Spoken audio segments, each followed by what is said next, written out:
So I was on Twitter the other day and I saw an advertisement for ICE, and I saw it was like this picture of Uncle Sam. Uncle Sam needs you, and I'll leave it right here so you guys can see it. But I was astounded by the sign-on bonuses that they have for joining ICE. 50,000, up to 50,000 sign-on bonus for joining ICE. I'm really curious how many people actually get 50,000. Could it be more like maybe $500 at the end of the day? I don't know, after taxes and all that.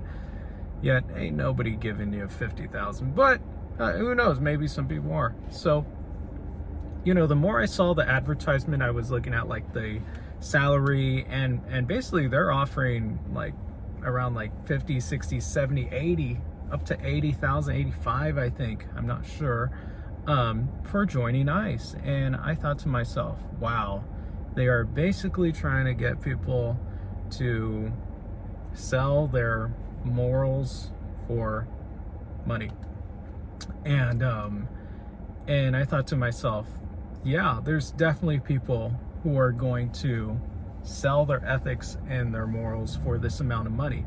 And I want to emphasize the fact that there is virtually like no qualifications to join ICE. Like there's no college qualifications.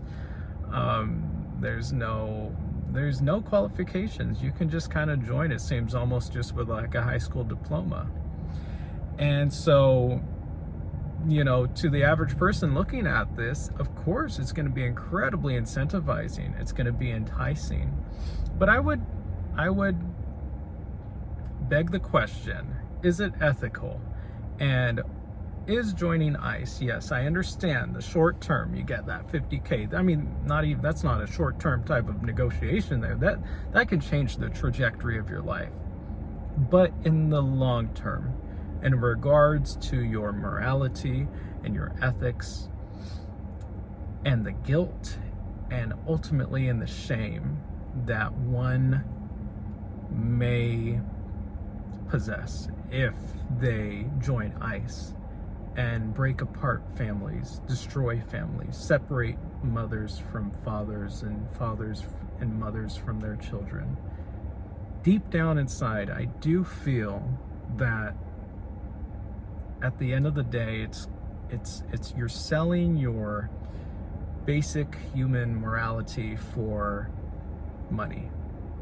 And at the end of the day, either whether it's conscious or unconscious, it's a knife in this person's soul that they have to carry for the rest of their life, knowing that maybe they destroyed a family, maybe they financially crippled a family, and a child got sick, and you know and that's not even starting the psychological trauma, the permanent psychological trauma that ICE causes families, psychological trauma, the disruption in the family system, the disruption in caregiving that occurs, that we know scientifically when parents are removed from children, that this elicits a flight or fight response.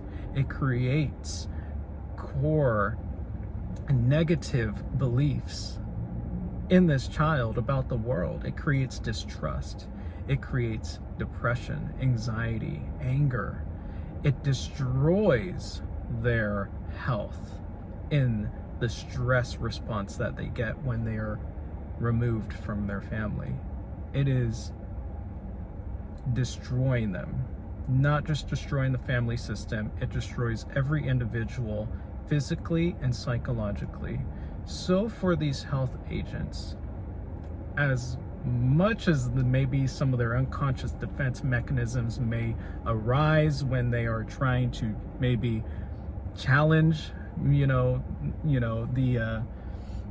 the ethics and the morals of immigration and just the concept, because I could see a lot of them saying, well, you know what, they didn't do it right, they are not coming in the right way.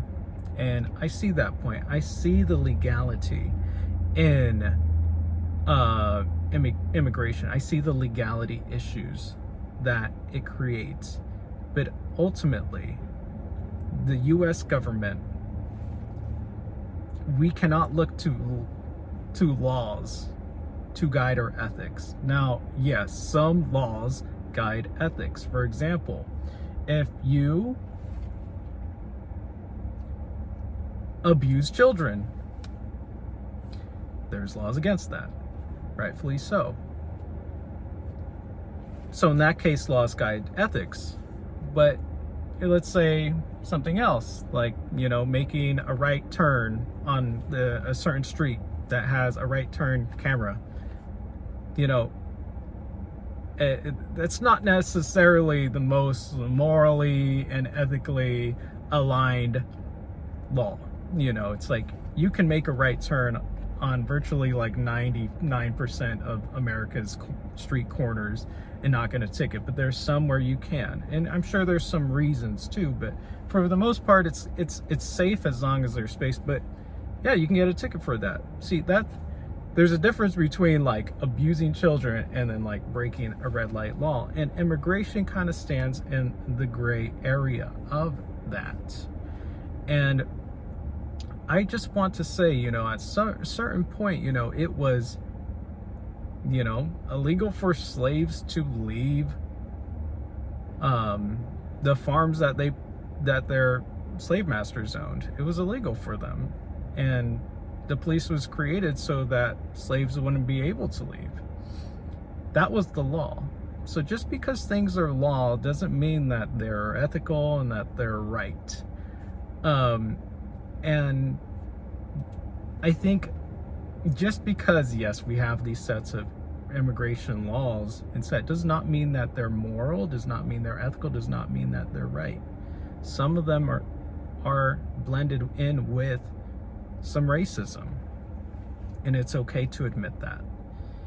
I think ultimately, I feel like it's we need to separate law from morality. Just because the government tells you that this is the law doesn't mean that it's right, doesn't mean that it's okay.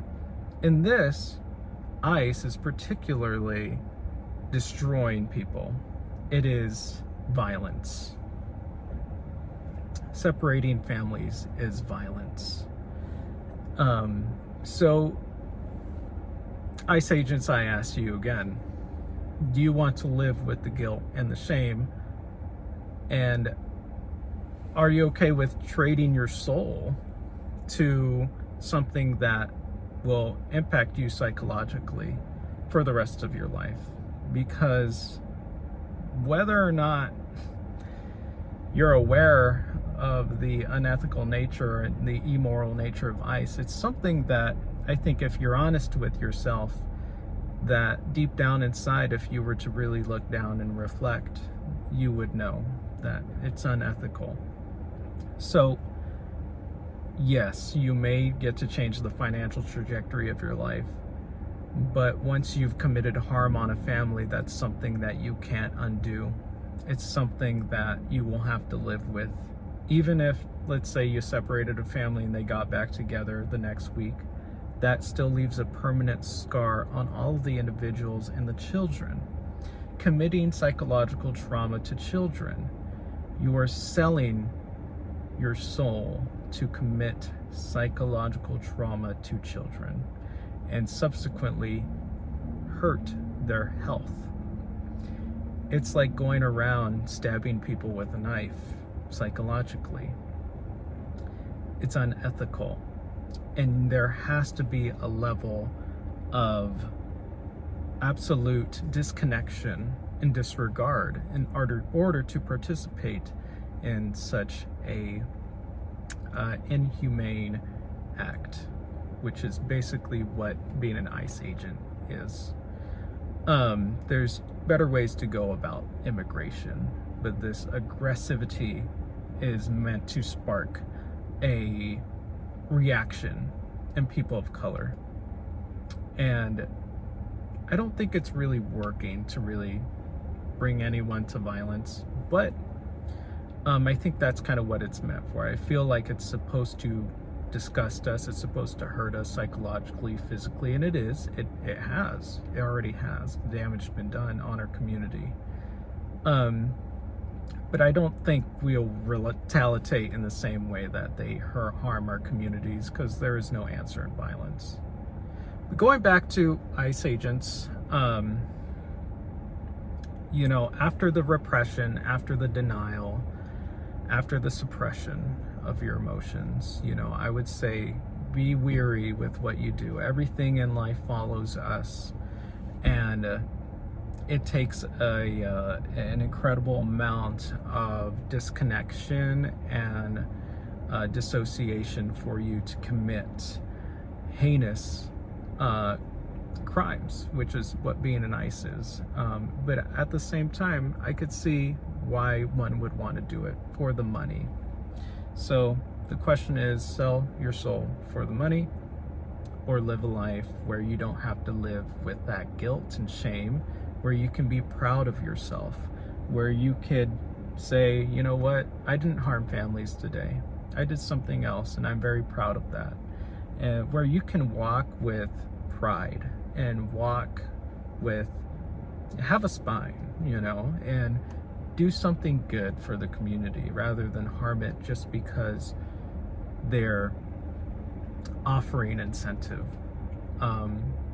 Healthy pride and a healthy ego is a beautiful thing to experience on this planet Earth, and not everybody gets to live with a clean conscience. Dirty consciences lead to unhealthy behaviors, and in my experiences, unhappy lives. So be wary before you join this, and think about other possibilities and things that you can do. If you don't have a college education, look to maybe the trades, look to other areas, businesses, you know, start your own thing, you know, find something else that you can be proud of, and that you can ultimately, at the end of the day, go to bed knowing that you've actually done something good in the world, rather than just follow blatant racist laws that really just don't have any grounds in moral reality. So with that, guys, I'll go ahead and end this video. That is my message to ICE agents. So, well, I hope y'all have a lovely and peaceful and good rest of your day. All right, thank you.